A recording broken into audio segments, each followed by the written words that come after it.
ఏమై ఉండదమ్మా, కోపం వచ్చి ఉండదా? కష్టం చెప్పుకోవడానికి తప్ప నా కొడుక్కి నేను గుర్తు రావట్లేదని కోపడతా ఉండవా? అందుకేనా దీపం ఎలకుండా ఆర్పేసి ఉండవు? నువ్వు లేకుండా పోయినప్పుడే నా సంతోషం కూడా నీతో పాటు వెళ్ళిపోయిందమ్మా. నువ్వెప్పుడు నా మనసులోనే ఉంటావు, నా కళ్ళల్లోనే ఉంటావు. నిన్నెట్ట మర్చిపోతాను నేను. కాకపోతే గుండె నిండా బాధేసినప్పుడు నీ కాడికొచ్చి నీతో చెప్పుకున్నాను అనుకో, మనసు తేలిక పడుతుంది. ఈ టైంలో తను ఇక్కడేం చేస్తున్నాడు?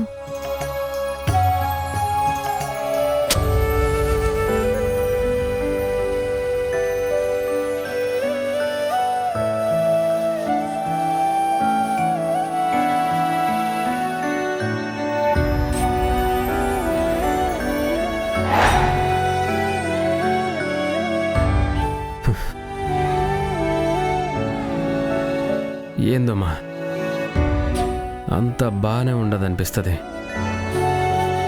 అంతలోనే ఏమీ బాగలేదనిపిస్తుంది. నేను పాపని పెళ్లి చేసుకున్నానని చెప్పినాను కదా,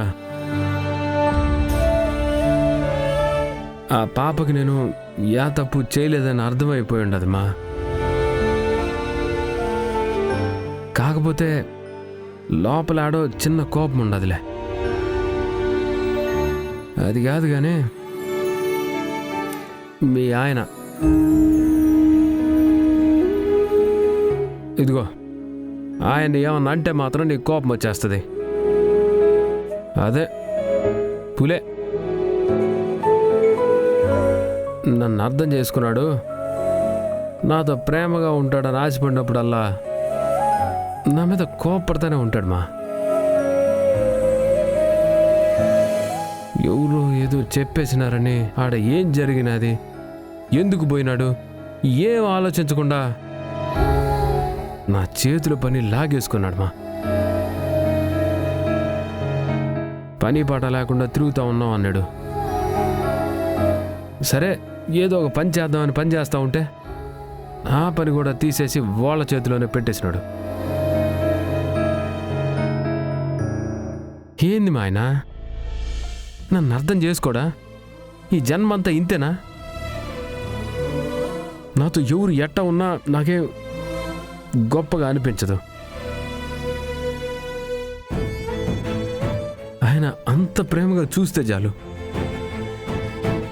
నా చేతినట్ట ముట్టుకుంటే చాలు, తెలియకుండానే కళ్ళలో నీళ్ళు వచ్చేస్తాయి. మనసంతా అదో మాదిరి ఆగిపోతుంది. నన్ను కొట్టడానికి ఎన్నో తూర్లు చేయెత్తినాడు కదా, మరి నన్ను ముట్టుకున్నప్పుడు ఆయనకట్ట అనిపించదమ్మా?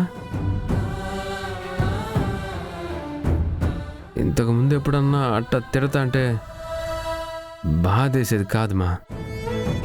సరేలే, తిట్టడానికైనా నాతో మాట్లాడుతూ ఉంటాడు, కొట్టడానికైనా నన్ను ముట్టుకుంటాడని సంతోషపడేవాడిని. కానీ ఇప్పుడు నా బతుకులోకి ఇంకో పిల్ల వచ్చి ఉండదు కదమ్మా. ఆ పిల్ల ఎదురుగా నన్ను ఒక చేతగాని ఊళ్ళో చూస్తాంటే చాలా బాధగా ఉండదుమా. నేనే తప్పు చేయలేదు నాయన అని చెప్తే ఇంటే కదా, ఆయన కంటికి కనిపించినానంటే చాలు నేనే తప్పు చేసినాను అనుకుంటాడు. ఎవరో మాట చెప్తే చాలు ఆ మాట నిజం అనుకుంటాడు. ఓ మాట నన్ను అడగాలి కదా, ఎరా చేసినావా లేదా అని అడగడు. ఏందమ్మా, నువ్వుంటే నా బతుకు ఎట్టా ఉండేదో గానీ నువ్వు లేని లోటు దినం దినం తెలుస్తానే ఉండదు. ఎందుకు మా వెళ్ళిపోయినా? తాగినావు తాగినావు అంటున్నాడు, తాగడానికి తాగేదే మందు కాదుమా, అందులో కలుపుకునేది నా కన్నీళ్ళు. అది ఊరికి అర్థం కావట్లా. చచ్చిపోయి దేవుడి దగ్గర ఉంటారు కదా, ఆ దేవుడితో చెప్పి నువ్వు ఆయన మనసు మార్చచ్చు కదా. ఊరుకోమా, నువ్వు ప్రతి దానికి బాధపడతా ఉంటావు. ఇందుకే నీ కాడికి వచ్చి చెప్పకూడదు.